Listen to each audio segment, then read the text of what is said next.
Have you ever found yourself scrolling through Lenme, seeing those quick cash advances, thinking, man, this could really help, but then that nagging question hits you. Wait, can I even use this thing? I'm not in the US. It's like finding a treasure map, only to realize you don't know if you're even allowed on the island. That's the feeling, right? That little pang of doubt when a potential solution seems just out of reach because of those pesky borders. We've all been there. You're navigating the digital landscape, trying to find a financial lifeline, and suddenly, the limitations of geography rear their ugly head. It's not just about Lenme, is it? It's about that broader frustration of digital services that promise accessibility, but often come with a big, bold asterisk. Terms and conditions apply, and oh, by the way, you have to be in the United States. Think about it. The world is more connected than ever. We're buying things online from all corners of the globe, collaborating on projects with people thousands of miles away, and yet, when it comes to financial services, those invisible lines on the map suddenly become very, very real. It's like living in a digital age with analog restrictions. And Lenme, with its promise of peer-to-peer lending, seems like a breath of fresh air. A way to bypass the traditional bank bureaucracy and get access to funds quickly. But if you're sitting there in Canada or Mexico or anywhere else outside the US, you're probably wondering, is this just another one of those US-only deals? Let's dive into that. First, let's understand what Lenme is trying to achieve. It's not just about lending money. It's about building a community, a network where people can help each other out. It's about leveraging technology to democratize access to credit. In theory, that's a beautiful concept. A global concept, even. But the reality, as always, is a little more complex. Lenme, as it stands, primarily operates within the United States.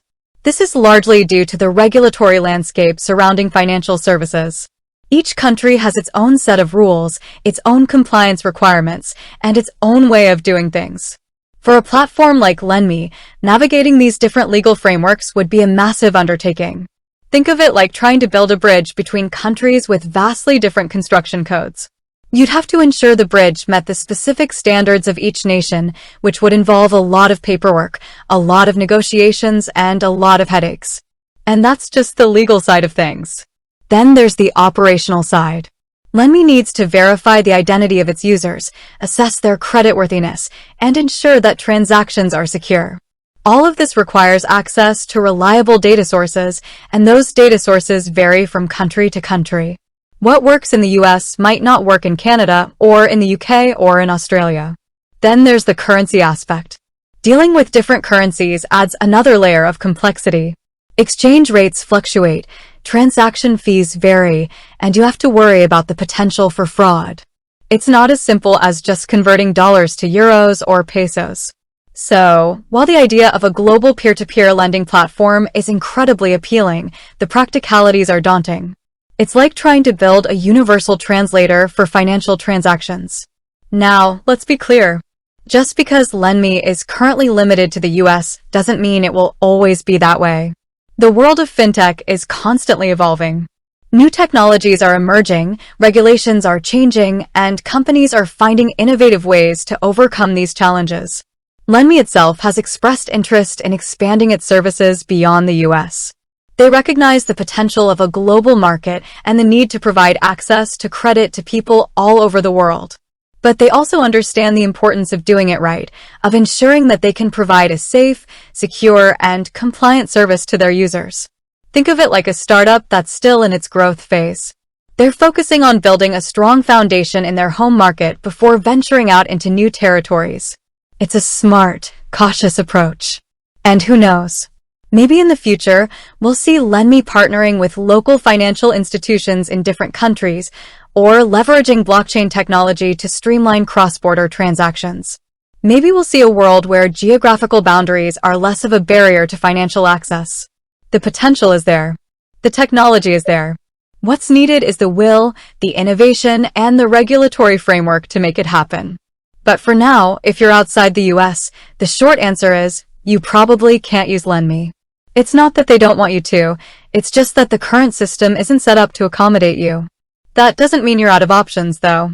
There are other peer-to-peer lending platforms that operate in different countries, and there are always traditional banks and credit unions to consider. You might have to do a bit more research, but there are alternatives out there. And remember, the fintech landscape is constantly changing. What's impossible today might be possible tomorrow. So, keep an eye on Lenme, keep an eye on the industry, and keep exploring your options. It's important to remember that financial inclusion is a global issue. Millions of people around the world lack access to basic financial services. And platforms like Lenme, despite their current limitations, are part of the solution.